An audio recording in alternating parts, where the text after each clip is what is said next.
Hello, welcome back. Now we're going to do some damage to the fox. And when the fox gets hit by the laser, we want his health bar to go down, and we want a little explosion to happen. And when he's out of health, we want a bigger explosion to happen. So we got to build the health bar and throw those explosions in there. Let's start with the health bar.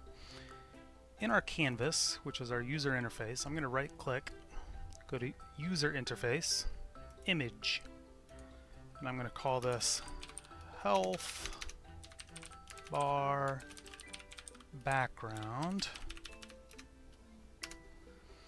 and I'm going to assign an image by going to my sprites for Space Chicken, go to health bar background.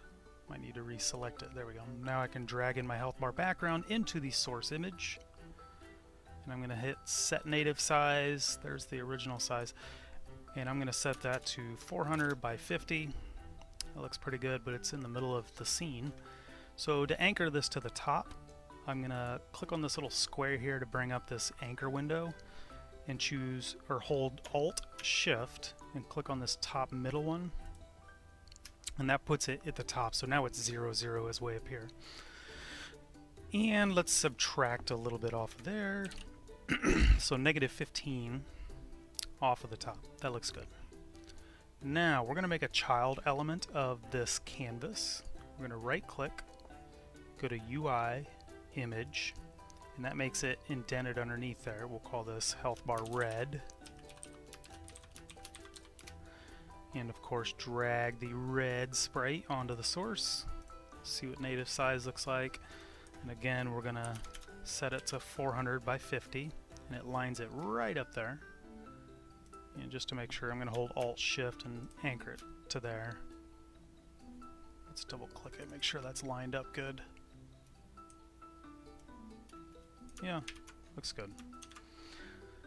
Okay, also in this red one, we don't want it to be simple image, change it to filled. In the method to horizontal.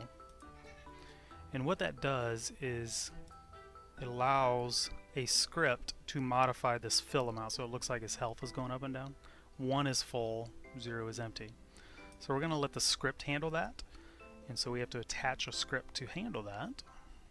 So in our Space Chicken scripts, health bar script, I'm going to drag it and drop it right onto the red, not the background but the actual red. There's no settings to set in there, but that script will help control the health for the boss. Now I'm going to turn the boss on. I'm going to double click him, turn the active back on because we want to test quickly. If you're playing the whole game before you can even test these things, it's going to take way too long. So set it up so you can test these things very quickly and iterate through and make mistakes faster so you can fix the mistakes faster and make a better game. So I'm going to turn the boss on, and I'm going to make a couple of prefabs of explosions. So the prefabs,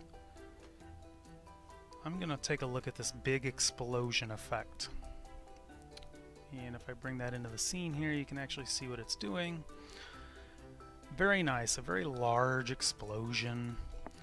And looks like some of these are, the looping may or may not be turned off for you.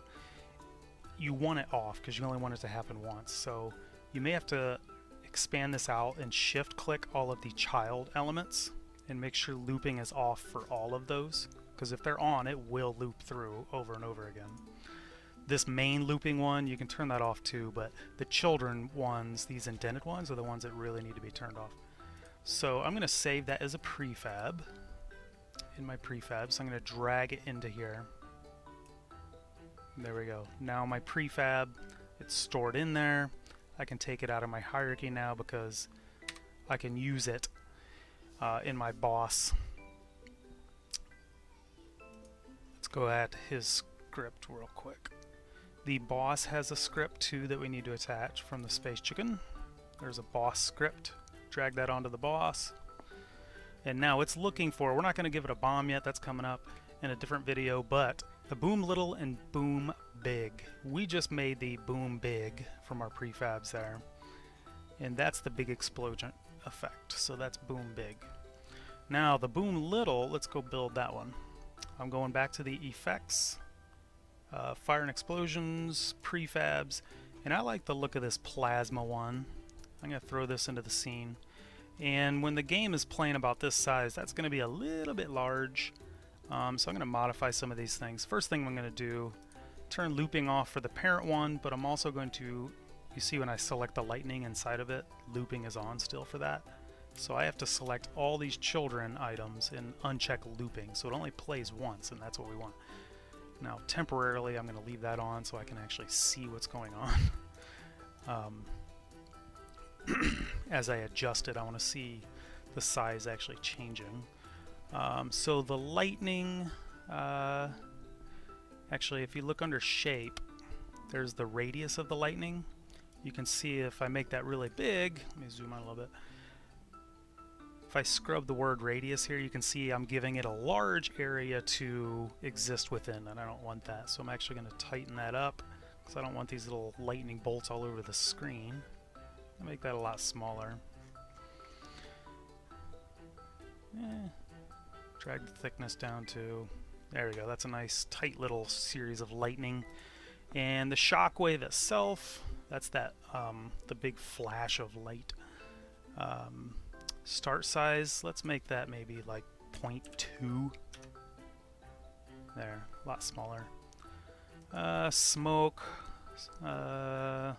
start size, let's make it like 0.5 to 1.5 for start size. Keep it a little more contained. And let's even bring in the radius a little bit. I don't know if that's changing much. And the light, I'm just going to leave it alone. Anyways, this is much smaller than it was. Now I'm going to hold shift, select all the children of our plasma, and make sure looping is off. So you can see on each one of these, looping is off. And for good measure, the parent one is off too. Okay, so we did all this work to this plasma, but we now need to save it as a prefab, or else it's going to lose all the work if we just deleted it. We don't want to do that. So I'm going to save it in my prefabs, not the effects prefab, but I have my own prefab folder. There's my prefabs folder. I drag that into it. There we go. So there's my big explosion, the plasma explosion. And let's go to the boss here and put in the boom little. That's the Fox plasma explosion. Oh wait, no it's not. That's an old one. You don't have that one. You don't need that one. Plasma explosion effect on the boss. That's the one. Sorry, I was practicing earlier. Drag that into the boom little of the boss. And there we go. Now, we don't need this in the hierarchy anymore. We can take it out because we already saved it as a prefab. It's stored down there. We can use it anytime, and the boss will. Now, to test whether this laser and health bar thing works, well, one, the guy's going to need some ammo, so let's get some ammo in there. Ammo! There he is. I'm going to stick him basically right in front of my guy's face, and I'm going to duplicate a whole bunch of them. Right, see, look, there's a whole bunch of them. You don't have to spread them out, but there's a whole bunch of them. Just duplicate a bunch so you have plenty of ammo to test with. Right, it's kind of cheating, but again, we want to test quickly. And the boss is going to only check for when something enters his collider. And right now, he does not have a collider. And so we're going to add a collider, which is going to detect that something collided with it. I'm going to do box collider 2D. We're in a 2D game. And so this box is where it's going to be detecting. And it's checking for trigger, which means something entered its zone. So let's use that. And now I'm going to play the game, and let's test all this stuff out. Alright, so we've got plenty of ammo. Boom, boom! Hey, look, his health is going down. Let's go ahead and finish him off. I'm going to shoot a whole bunch of them. Boom, boom! Hey, he got destroyed. There was a giant explosion. Everything works. That was actually pretty cool. Oh, no, I'm dead. But the game kind of still kept going. So we're going to fix that up in a future video. But now we've got a working health bar. We've got awesome special effects. Next, we're going to let the boss fight back, and we're going to wrap the game up a little bit so you can actually finish the game a little cleaner than just, well, he disappeared and he's gone. So that's coming up next.